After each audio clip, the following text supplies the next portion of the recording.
할렐루야. 앞뒤자로 인사합니다. 예수님께서 나와 당신의 죄를 다 용서하셨습니다.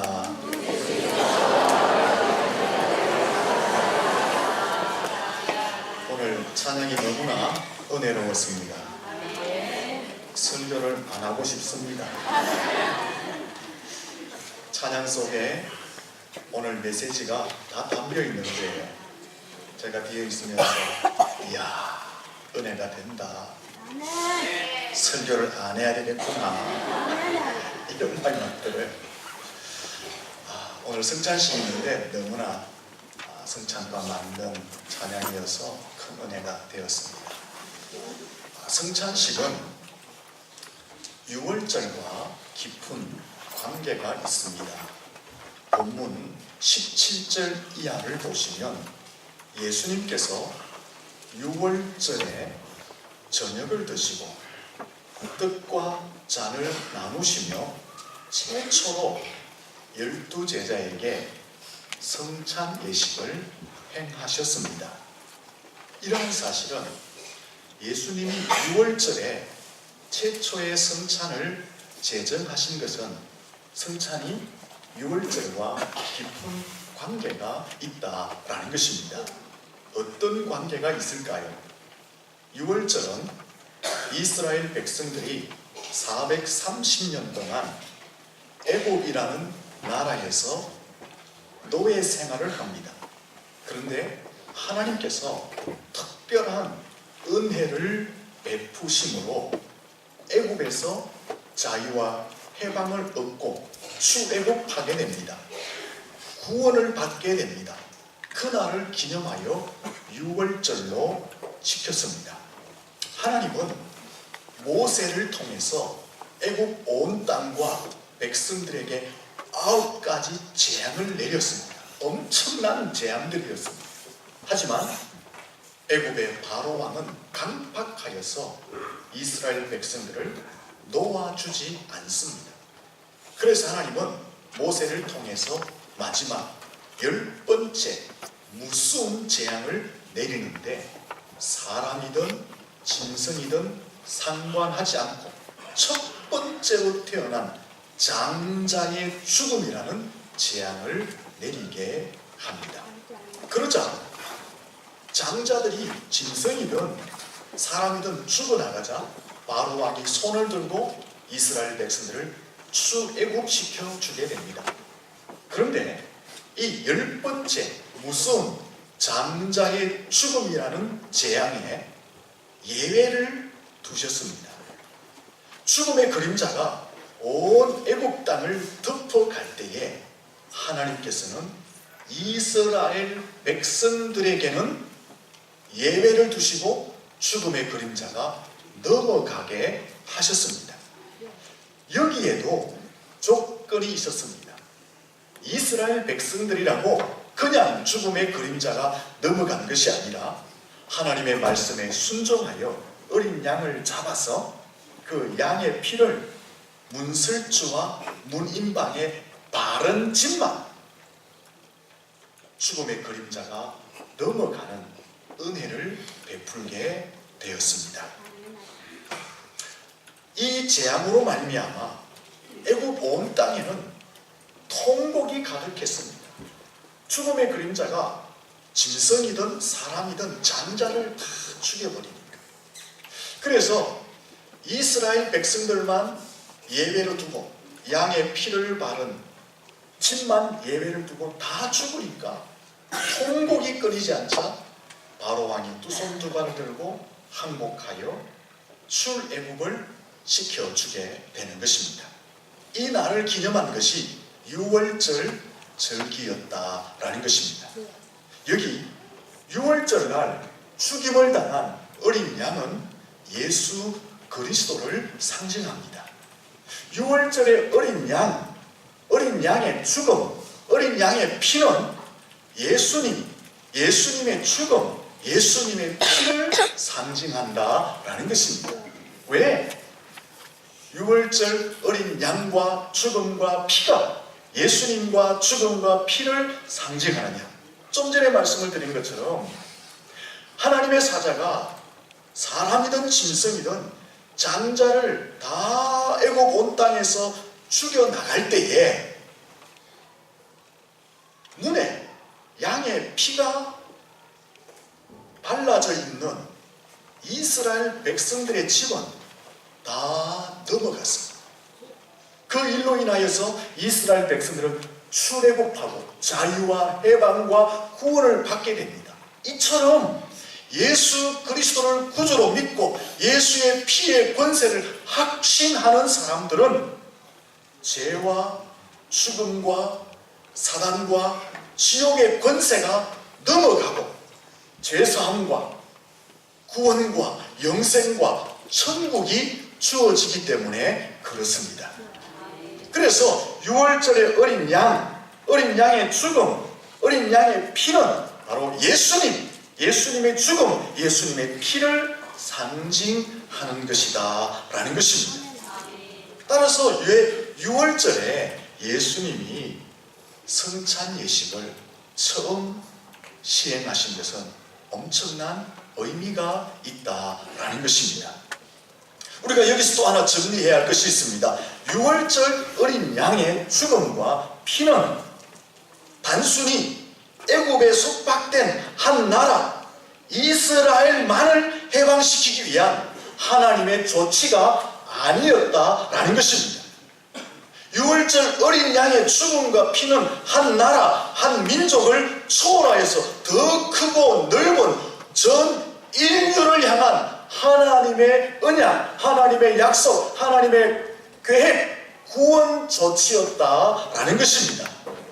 그 하나님의 언약과 약속과 구원 조치는 누구를 통해서 완성되어집니까? 예수 그리스도를 통해서 완성되어지는 것입니다. 어린 양은 그의 죽음과 피는 이스라엘 백성들에게 자유와 해방을 주었던 것처럼 예수 그리스도의 죽음과 피는 이스라엘을 초월하여서 민족과 열방 가운데 그를 믿는 모든 사람들에게 하나님의 구원의 은혜를 주게 되는 것입니다. 그러므로 6월절 어린 양의 죽음과 피는 결국 예수 그리스도의 죽음과 피를 상징하는 것입니다. 6월절 어린 양의 죽음의 그 언약은 예수 그리스도의 죽음과 피를 통해서 완성되어진 것이다 라고 말씀을 드릴 수가 있는 것입니다. 예수님이 오셔서 십자가에서 피 흘려 죽으심으로 말미암아 이 예수님을 믿는 사람들에게는 엄청난 혜택이 주어지게 되었습니다. 신약의 백성들에게는 엄청난 혜택이 주어지게 되었습니다. 그게 뭡니까? 계속해서 짐승을 잡아서 하나님 앞에 제사를 드려야 했는데 예수님이 오셔서 십자가에 죽으심으로 더 이상 짐승을 잡아 제사를 드리는 것이 아니라 예수님을 통해서 하나님 앞에 나아가 회개하고 은혜를 구하고 축복을 받고 구원의 확신을 받게 되었다라는 것입니다. 짐승의 죽음을 통해서 제사를 드리는 것은 완전하지 않았습니다. 불완전하였습니다. 그렇지 않습니까? 사람을 대신해서 짐승이 죽는다는 것은 완전한 것이 아니에요. 불완전해요. 그래서 계속해서 죄를 지을 때마다 짐승을 잡아서 하나님께 제사를 드려야 했던 것입니다. 구약 성경을 보십시오. 끊임없는 제사의 역사로 이어지는 것을 볼 수가 있습니다. 그런데 예수님이 이 땅에 오셔서 완전한 제물이 되심으로 예수 그리스도 이후에 예수를 믿는 자는 다시는 짐승의 제사를 드리지 않고 예수를 통해서 하나님 앞에 나아가 회개하고 은혜를 구하고 축복을 받고 천국 소망을 갖게 되었다라는 것입니다. 이것이 신약 백성들에게 주어진 엄청난 혜택이다라는 것입니다. 옆 사람에게 인사할까요? 예수님 통해서 하나님 앞에 바로 나아갈 수 있습니다. 이 본문에서 성찬에 관해서 하나 더 알아야 할 것이 있습니다. 26절과 27절을 보면 예수님이 제자들에게 떡을 주시면서 먹으라 하셨습니다. 27절에 보시면 잔을 주시며 마시라 했습니다. 먹고 마신다는 것은 엄청난 의미가 담겨져 있습니다. 요한복음 6장 54절과 55절에 보면 내 살을 먹고 내 피를 마시는 자는 영생을 가졌고 마지막 날에 내가 그를 다시 살리리니 내 살은 참된 양식이요 내 피는 참된 음료라 라고 말씀하셨습니다. 우리가 밥을 먹는 것, 음료수를 마시는 것은 우리의 육신을 위한 것입니다. 육신의 건강을 위한 것입니다. 그런데 오늘 성경에서 말하는 예수님의 몸을 상징하는 떡을 먹는 것, 예수님의 피를 상징하는 잔을 마시는 것은 어떤 의미가 있느냐? 우리의 영을 살리고 우리의 영을 영생의 자리에 이르게 하고 마지막 날에 예수 그리스도의 피의 권세를 덧입고 부활에 참여하게 되는 영광을 얻게 된다라는 것입니다. 그래서 예수님이 제자들에게 떡을 주시면서 받아 먹어라. 이건 내 살이야. 잔을 주시면서 받아 마셔라. 이것은 죄를 사하는 나의 언약의 피라고 주님이 말씀하셨다라는 것입니다. 여러분, 우리가 주님의 살을 기념하는 떡을 먹을 때에, 주님의 피를 기념하는 잔을 마실 때에 예수님이 영적으로 우리 심령 가운데 임재하시는 줄로 믿습니다. 칼빈은 이 성찬을 어떻게 표현했느냐? 떡과 잔을 나눌 때 주님이 영적으로 임재하신다라고 말씀했습니다. 우리가 진정한 믿음으로 떡을 받고 진정한 믿음으로 잔을 마시면 주님이 우리의 심령 속에 영적으로 임재하신다라는 것입니다. 영적으로 임재하시면 어떤 역사가 있을까요? 우리를 치료하는 역사가 일어나게 될 줄로 믿습니다. 영이 살게 되는 역사가 일어날 줄로 믿습니다. 우리의 믿음이 더욱 견고하게 되는 역사가 있을 줄로 믿습니다. 천국에 대한 소망의 확신을 갖게 되는 줄로 믿습니다. 먹는다, 마신다라는 것은 내 속에 들어온다는 거죠. 먹으면 들어오잖아요. 마시면 들어오잖아요. 이처럼 주님의 살과 피를 기념하는 떡과 잔을 내가 진정한 믿음으로 먹고 마시면 주님이 영적으로 내 속에 오셔서 나를 치료하시고 내게 은혜 주시고 믿음을 확신케 하시고 천국의 소망을 갖게 하신다라는 것입니다. 또한 주님이 우리 속에 오시면 치료와 회복을 줄 뿐 아니라 주님이 내 속에 오시니까 나는 주님과 연합되어지고 주님과 한 몸, 한 공동체가 되어지는 줄로 믿습니다. 주님이 내 속에 오셔서 나와 연합하시니까 내가 어떻게 되는 게 내 영이 살고 영생을 가지게 되고 주님이 재림하실 때 부활의 영광을 누리게 된다라는 것입니다. 우리 가운데 이 주님과의 연합이 있기를 예수님 이름으로 축원합니다. 근데 여기서 머무는 게 아니에요.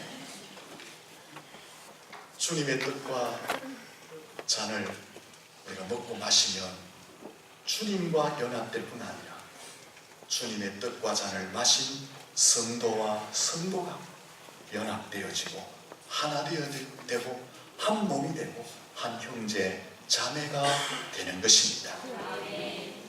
우리는 다 다른 성을 가지고 다른 집안에서 모였습니다.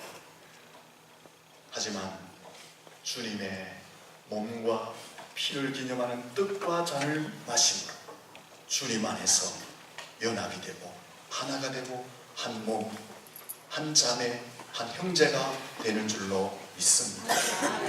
이것은요 엄청난 강한 결속력을 가집니다. 세상의 모든 혈연이든 지연이든 학연이든 모든 관계의 고리는 세상의 것은요 죽으면 다 끊어지게 됩니다. 하지만 예수의 살과 피를 먹음으로 하나님 안에서 연합되어지고 하나 되어지고 한 몸이 되고 한 형제 자매가 된 것은 죽을수록 더 강력하게 결속력을 가지게 되는 것입니다. 이 땅에서도 예수 그리스도 안에서 한 몸이 될 뿐 아니라 죽은 이후에도 영원한 천국 백성 하나님의 자녀가 되어 영생을 함께 누리게 되는 공동체가 될 줄로 믿습니다. 여러분, 이 주님의 몸과 살을 피를 기념하는 떡과 잔을 받게 됩니다. 이 떡과 잔을 받을 때에 주님의 몸을 대함처럼 신령하게 받으시고, 먹고 마실 때에 주님이 영적으로 임재하시고 주님과 하나 되시며, 또한 우리가 하나 되었다는 사실을 확신할 수 있기를 예수님 이름으로 축원합니다. 기도하겠습니다. 하나님,